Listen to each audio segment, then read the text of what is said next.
today we're excited to introduce you the Japanese basic seasonings. Since we plan to share a lot of homemade recipes from now on, we believe it will be helpful for you to understand the basic first.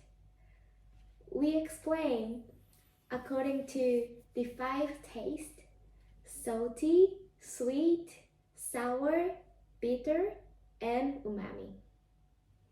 So let's start with salty taste. We typically rely on 3 seasonings. First, of course, salt. And second, you might know soy sauce. And third, miso. So soy sauce is made of soybeans, and this is most used for Japanese cuisines.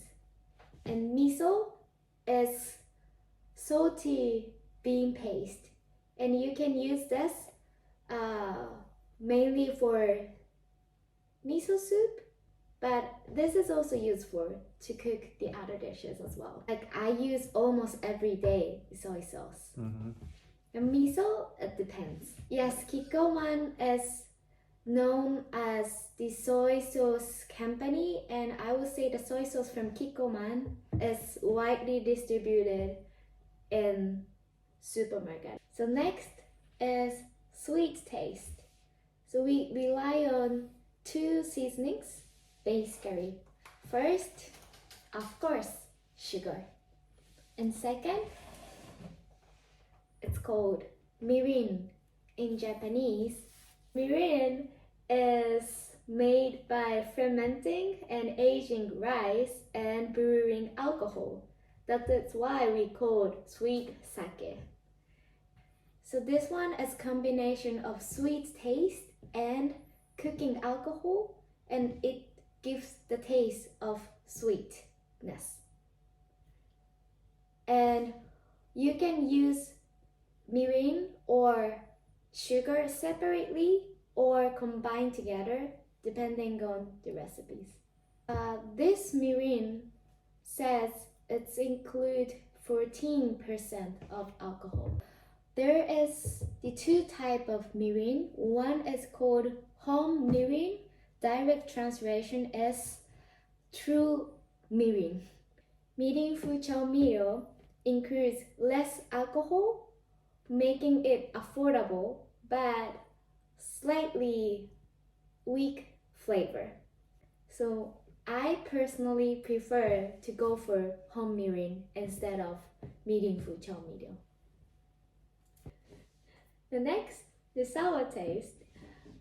We rely on only 1 seasoning, basically, of course, vinegar.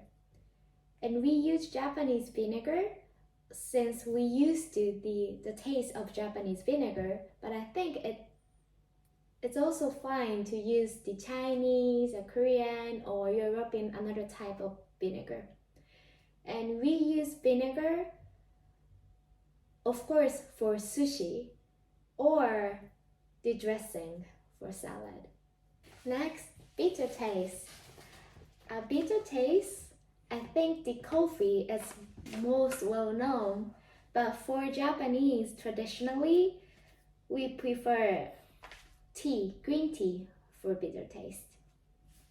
Lastly, but perhaps most importantly in Japanese cuisine, the umami taste. Umami, discovered by Japanese, is considered the 5th taste. The kombu seaweed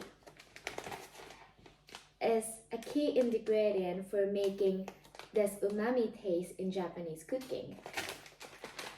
When making the soup like miso soup, we use dashi, a Japanese soup stock. The dashi is made by simmering some ingredients such as bonito flakes, dried sardine, kombu seaweed, and shiitake mushrooms. As many people use this instant dashi similar to consomme or bouillon in Europe for convenience instead of making dashi from the scratch. So I always use this instant dashi instead. It's very useful.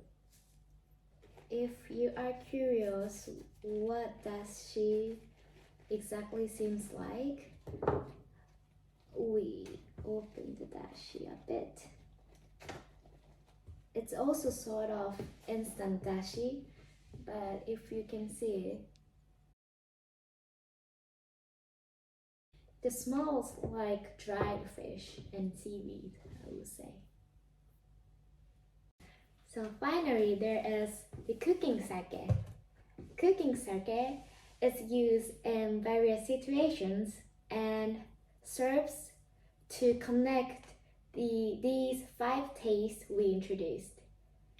Cooking sake additionally is used to absorb the smell of meat or tenderize the meat.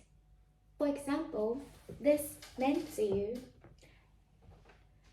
is made of the combination of soy sauce and dashi. So Mentsuyu is useful for making udon or any other Japanese noodles. Another example would be